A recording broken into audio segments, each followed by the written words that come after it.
Chers auditeurs, je vous souhaite la bienvenue. Je m'appelle Agnès Ducrot et je suis la directrice de la CCI France-Hongrie.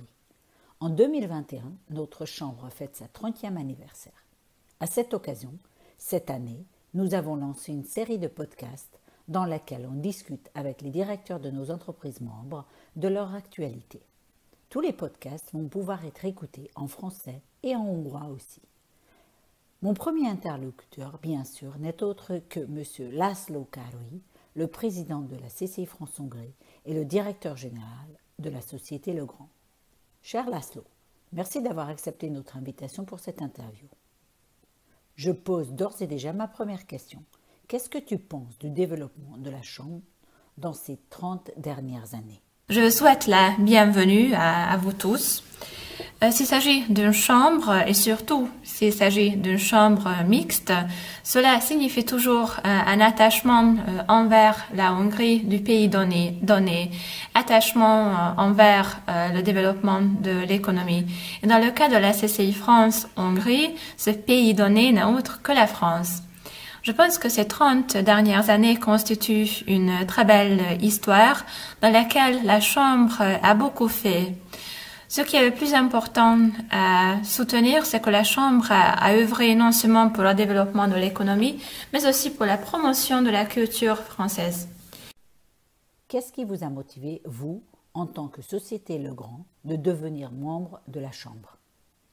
Les entreprises sont bien sûr dirigées par des personnes et les personnes ont des sentiments. Et ce sont ces sentiments qui définissent bien sûr, dans un cadre rationnel et dans un cadre de succès, le développement de l'entreprise.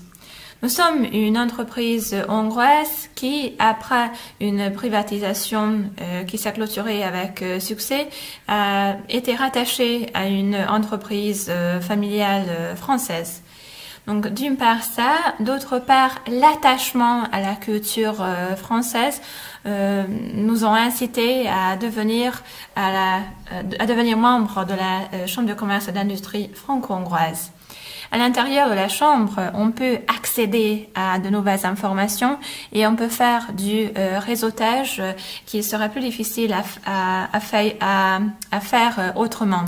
Est-ce que tu pourras citer des exemples concrets où tu vois que la Chambre a effectivement contribué au succès de votre entreprise? Je pourrais citer plusieurs exemples. Peut-être l'exemple le plus important, parce que c'est répétitif. Et je peux dire que ce qui a eu l'effet de plus longue durée, c'est l'événement emblématique de la Chambre, à savoir la soirée de gala. On participe depuis 5 ou 8 ans au gala avec 2 tables, ce qui signifie une quinzaine, vingtaine d'invités. Ce qu'on voit, c'est que déjà l'organisation du gala signifie une expérience à nos partenaires de business, d'une part, et d'autre part, les rencontres qui s'effectuent au gala rendent nos relations avec nos partenaires plus étroites et nos partenaires peuvent aussi faire la connaissance des uns des autres. Bien sûr, ce sont des entreprises qui font de la concurrence, mais qui se complètent quand même. C'est comme ça qu'on essaie de sélectionner nos invités. C'est un événement où nos partenaires s'inscrivent à temps et viennent avec plaisir. Qu'est-ce que tu penses là, en tant que président de la Chambre? Mais tu étais déjà auparavant actif dans cette Chambre. Quelle est la grande valeur de la Chambre? Quels sont ses avantages? Et où est-ce que tu penses qu'il reste encore de la marge d'amélioration?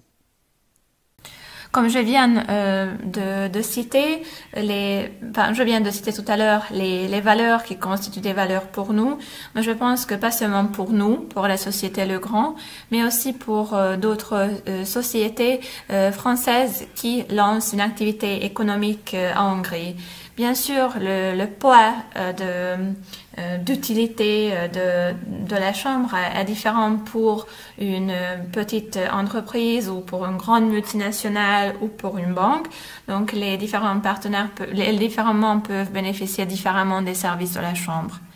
La Chambre mène une série d'activités et aide les entreprises françaises ou francophones qui s'installent en Hongrie, qui lancent une activité en Hongrie. Et la Chambre donne à ces entreprises des informations utiles, des informations économiques, des informations en matière de législation. Et donc la Chambre organise des clubs ou d'autres types d'événements aussi, où la Chambre fait du partage d'informations. Et ces événements sont ouverts pas seulement aux membres, mais aussi dans un certain cas aux non-membres aussi. Le Covid a bouleversé le monde, tout se déroule en ligne, ce qui ralentit un petit peu ce processus de partage d'informations et rend difficile le réseautage. Or, le réseautage était une partie majeure de ces événements-là. Donc voilà, ce sont les valeurs, les avantages aux membres. Et là où la Chambre pourrait ou devrait encore bénéficier d'une marge d'amélioration, c'est lié à la situation causée par le Covid. On sait très bien qu'on vit dans un monde qui change, ce que les Américains appellent le VUCA world, c'est-à-dire que c'est un monde volatile, incertain, ambigu, où on ne peut pas tout prédire, tout présager. Donc, il y a des périodes stables et il y a des périodes tout à fait instables. Et le Covid, c'est une période très instable. On vit dans un monde global, il y a des développements technologiques et il y a une crise sanitaire.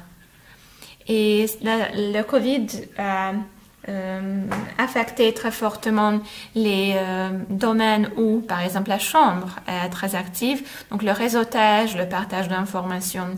Là où la Chambre pourrait et devrait s'améliorer, c'est une réaction plus rapide au changement. Donc la Chambre doit pouvoir identifier les solutions pour attirer ses membres.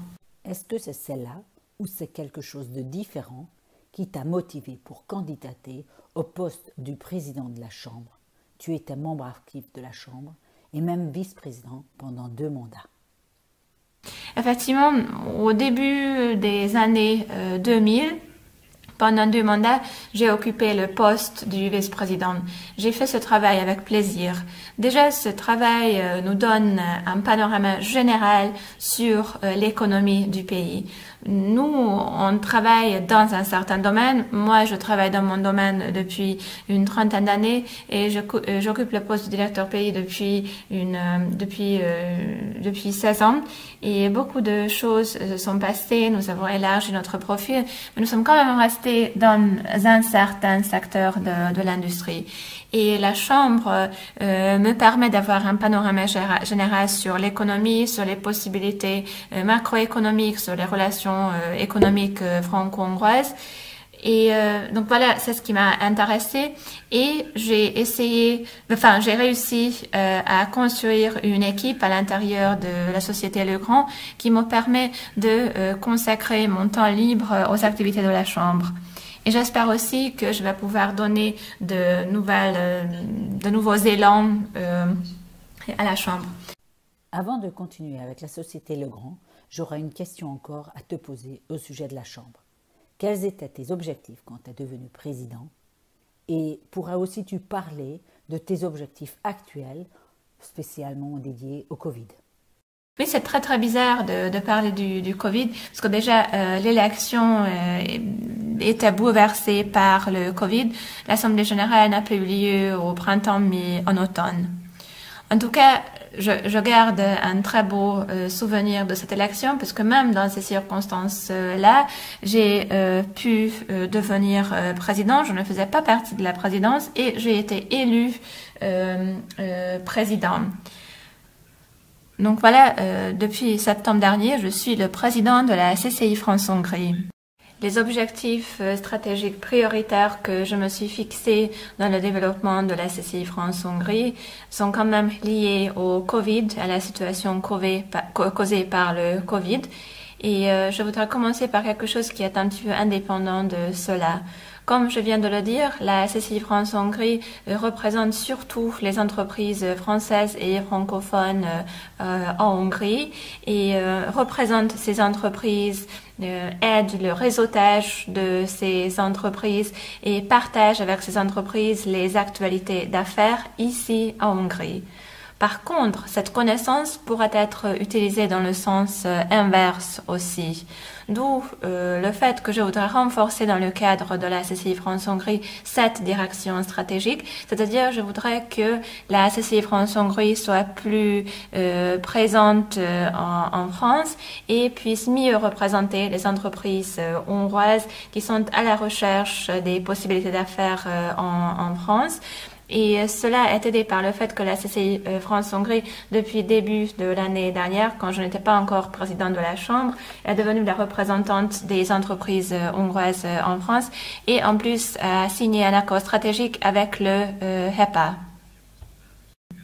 Je pense que la Chambre est ainsi en mesure d'élargir ses activités, peut atteindre plus d'entreprises qui sont susceptibles de devenir membres de la Chambre.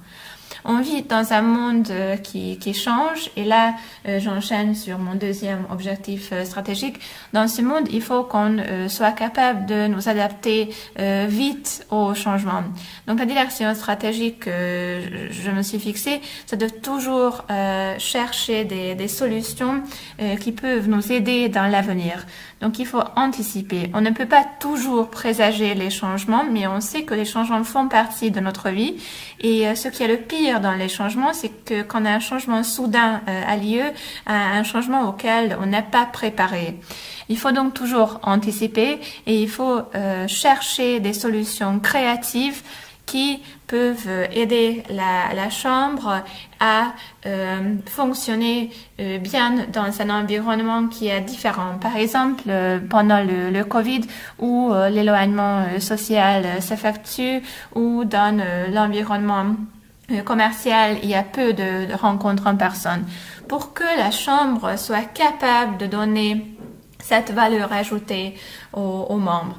C'est-à-dire que la Chambre doit être à la recherche des solutions créatives et innovatrices pour que la Chambre ne doive pas faire face à des changements soudains et pour que la Chambre puisse donner des services de grande valeur à ses membres. Merci beaucoup. Je souhaite là enchaîner avec la société Legrand, dont tu es le directeur général en Hongrie. Quelle est la situation dans laquelle se trouve la société aujourd'hui et quel effet a exercé Covid sur la société Legrand? Legrand Hongrie a une histoire de 100 ans et l'année prochaine, nous allons fêter notre 30e anniversaire à l'intérieur du groupe Legrand. Nous avons accumulé beaucoup d'expériences. Une partie de ces expériences peuvent être mises en valeur dans l'environnement actuel, tandis que d'autres non. Indépendant de ça, je pense que les expériences que nous avons accumulées sont importantes. Il est important que dans l'ADN de l'entreprise, quelque chose est ancré et il faut qu'on soit capable de donner en héritage ces expériences que nous avons afin de faciliter la vie de l'entreprise pour qu'on puisse mieux relever les défis. Nous sommes intéressés dans le secteur de la construction. Je pense que le secteur de la construction et Legrand Hongrie a été moins affecté par la crise. Bien sûr, il y a des différences. Donc, en Europe de l'Ouest, Legrand et le secteur de la construction ont mieux subi la crise, mais la situation est toujours meilleure que dans la restauration où le chiffre d'affaires a presque disparu. L'année dernière, nous avons performé au-dessous de de nos plans, mais nous avons quand même clôturé une très belle année. Et c'est dû au fait que nous avons vite réorganisé notre activité pour qu'on puisse être à la hauteur des règles et de l'éloignement social qui ont été introduits en raison du Covid. Et ça aussi dû au fait que dans le secteur de la construction, un certain nombre d'activités sont menées en plein air, donc les mesures, les restrictions ont moins touché le grand. Et permets-moi de te poser peut-être une dernière question. Qu'est-ce que tu penses de l'avenir? Quels sont les débouchés où il faut mettre l'accent? Et à quoi peut-on s'attendre dans les 2-3 prochaines années à venir? Je pense que le Covid a mis en lumière les points faibles de l'économie mondiale. L'économie mondiale connaît un développement rapide et dynamique. Et en raison de la compétition, les chaînes logistiques sont très longues, sont presque infinies. Est-ce que c'était faisable d'un point de vue des coûts et des frais? Vous savez, un exemple extrême, acheter une fleur qui a été transportée ici d'Argentine ou d'Afrique du Sud coûte moins cher que d'acheter une fleur hongroise. Ou encore, les accessoires de différentes machines nous viennent de 66 pays et ça coûte moins cher de les installer dans une installation d'emballage. Ce mouvement rapide des produits et des personnes, donc là je pense au tourisme, ça veut dire que dès qu'il y a un problème sanitaire dans le monde, ça peut faire le tour du monde très vite. Il ne faut plus attendre 80 jours comme dans le roman de Jules Verne. Cela peut constituer des difficultés auxquelles on fait face maintenant. Je pense qu'au niveau des changements, il faut s'adapter à la numérisation, c'est-à-dire qu'il faut être capable de maîtriser les outils numériques pour qu'on puisse fonctionner de façon efficace, qu'il s'agisse d'une entreprise ou d'une organisation. Et je pense aussi que les rencontres en ligne ne peuvent jamais remplacer les rencontres en personne. Je pense qu'il y a encore des limites à ça. D'une part des limites technologiques et d'autre part dans la production, ces longues chaînes logistiques seront raccourcies. À mon avis, les entreprises vont réfléchir à ce que ça vaut vraiment la peine de transporter des marchandises pendant plusieurs dizaines de milliers de kilomètres. Je pense qu'il y aura des pôles de production, par exemple des régions, donc Europe centrale et orientale, Europe de l'Ouest ou Europe du Nord. Et en ce qui concerne les services, je pense que les services en ligne et les services en personne seront mélangés. Donc il y aura des services à distance et aussi des services en présentiel, tout comme ce qu'a fait la Chambre dans le cas de certains événements où la présence où il y a de la présence en personne et il y a la présence en ligne aussi. C'est ce qu'on appelle en anglais phygital. Donc c'est une fusion. Et je pense que c'est une direction qui peut donner de l'élan au développement technologique. Là aussi, il reste de la marge d'amélioration. Il y a déjà des films de fantasy où on voit que la présence en personne et la présence en ligne est presque identique.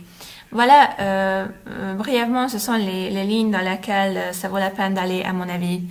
Merci beaucoup. Merci